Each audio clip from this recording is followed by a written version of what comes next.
Hi everybody. Today I want to talk about different work lights, and I think. Hi everybody. Are you shooting my belly? Well, you're holding it next to your gut. How can I? You keep saying, Joe, don't get my gut in there. Yet you're holding the light right next to it. Yeah. What? Down over there. Welcome to the show. Today we want to talk about different work lights, and I think that some of the things we share today will actually surprise you. I'm a fan of the old trouble lights. I've always had one problem with them, and that is I need to shine light right here. And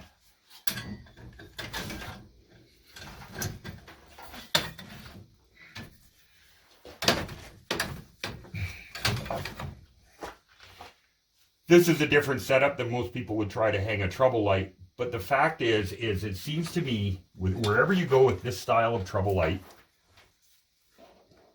you can't find the right angle for this hook. So years ago, I discovered a little trick, and everybody that sees it says that is so cheesy. As I try to tell them, you would not believe how much nicer it makes this style trouble light to work. So I'm going to show you. Step one, take your bulb out. Okay, so step two, I like to use the 1032 bolts, which look like that.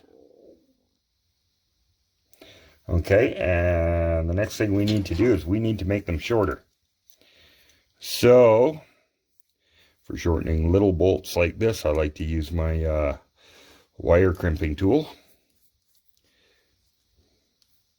Oh, there we go. Make sure it comes through the backside.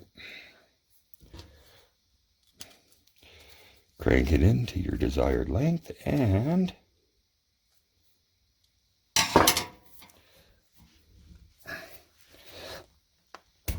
presto. Now that damages the threads, but when you take it out, providing you do it the right way, it recuts them. So now we have two shortened bolts. Now we need a drill size, the same size as that bolt. So let's go find one. I like to take about that much. You see that, old Joe? Yeah. That might be a little much. About that much. Okay, so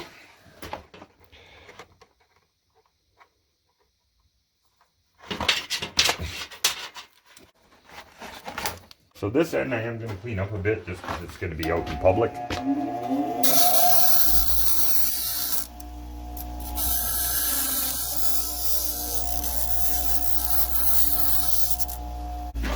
And that's it, my friends. Put a short bolt through. Oh. What did you do? What I did was I didn't measure the distance between the holes. Do you know what I mean? Yeah.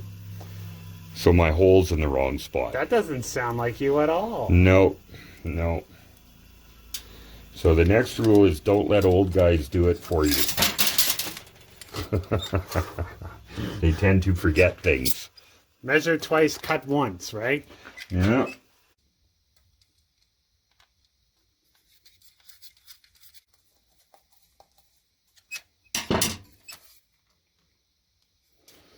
Okay, so we have two choices here, Joe.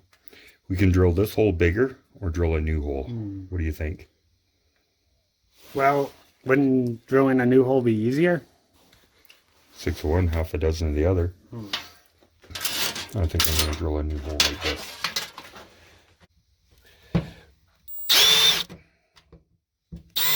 No, you have to center punch it. It just runs all over the place. All right.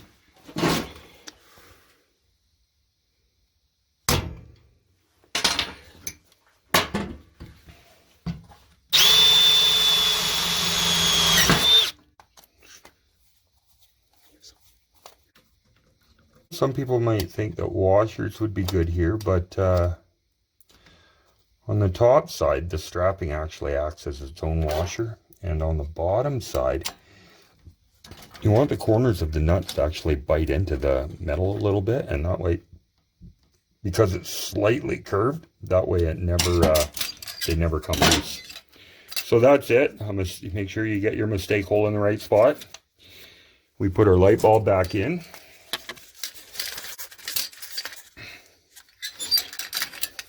Close the door. And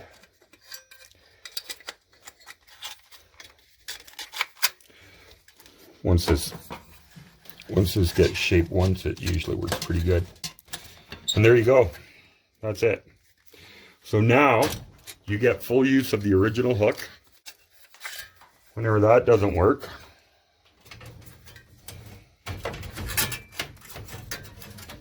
how high do you want it? Do you want it there? Do you want it there? Okay. Do you want to twist it that way? Do you want to twist it that way? Where do you want that light to shine, Joe? So what we want is we want it to shine down on this surface here. So, like I said, with the hook, how do you get it to shine there? Well, now,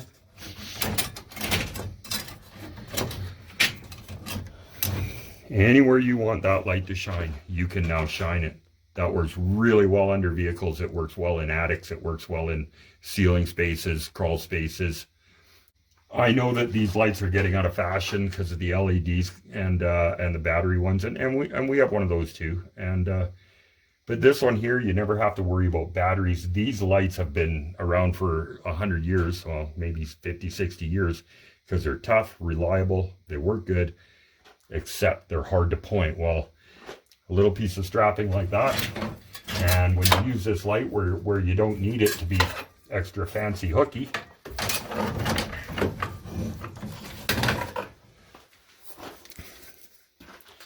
you just store it away.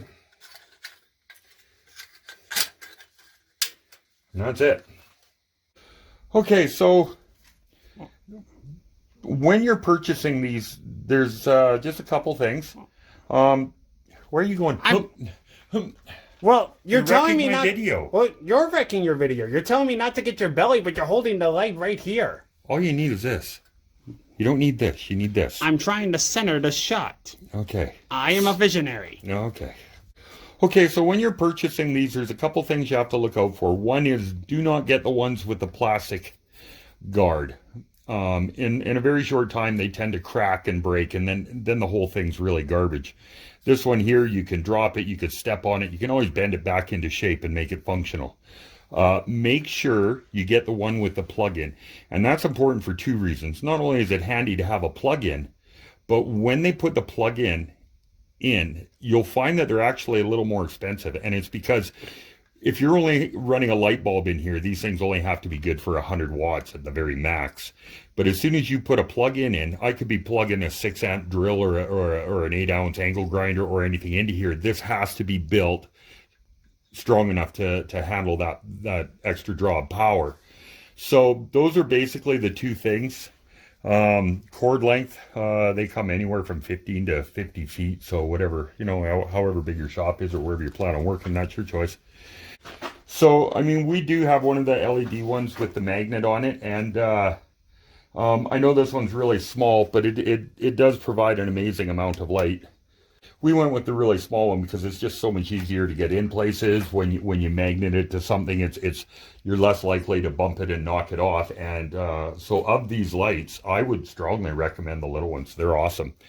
But we have the two, and because we have the two, I have to tell you, this is our go-to light. Like it's so much more functional, and it's so easy, and it's so quick to move, and it's actually easier to put this where you want it than it is this, because this has the magnet. Like, yeah, you can twist it, and you can put it on different ways, but when you put a strap on this is actually easier to get where you want it to go. Okay, so here we're making some repairs to our welder, and what we run into here with this light is there's really nothing to stick it to. There's some ready rod there, but it's just, ooh, that works. So yeah, but the point is sometimes you just don't have a metal surface in the right area, whereas with this setup, it just works. The other thing about these is we've all seen this style of light, especially the bigger ones. You know, they're being held together with duct tape and cable ties. And the reason is because these have batteries in them, and by nature, batteries are heavy. So when these fall, they usually don't take very many falls before they break. They claim to be impact resistant, but that's not impact proof. Whereas these, you could drop that all day, and you know, you could do that 1,000 times and it just works. So those are the different things about these lights. I mean, these do have their place. What? Sorry, keep going.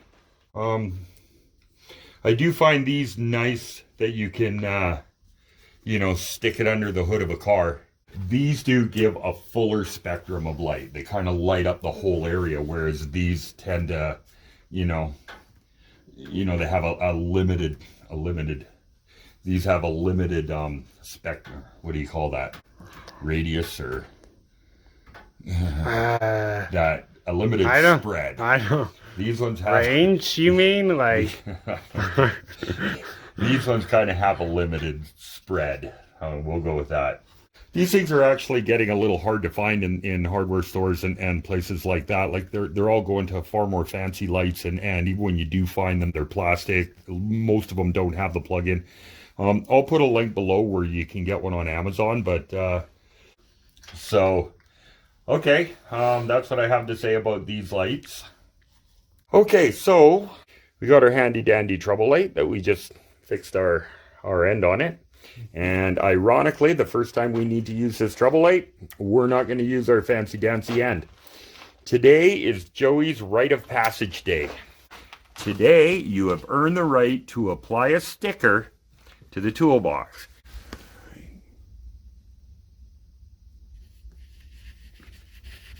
And there you have it. Congratulations, Joe. Mm-hmm. Yeah. Okay, you are now part of the shop. Okay, folks, if you enjoyed this video, hit the subscribe or like button, and we'll see you next time. Thanks. Have a good night, everyone.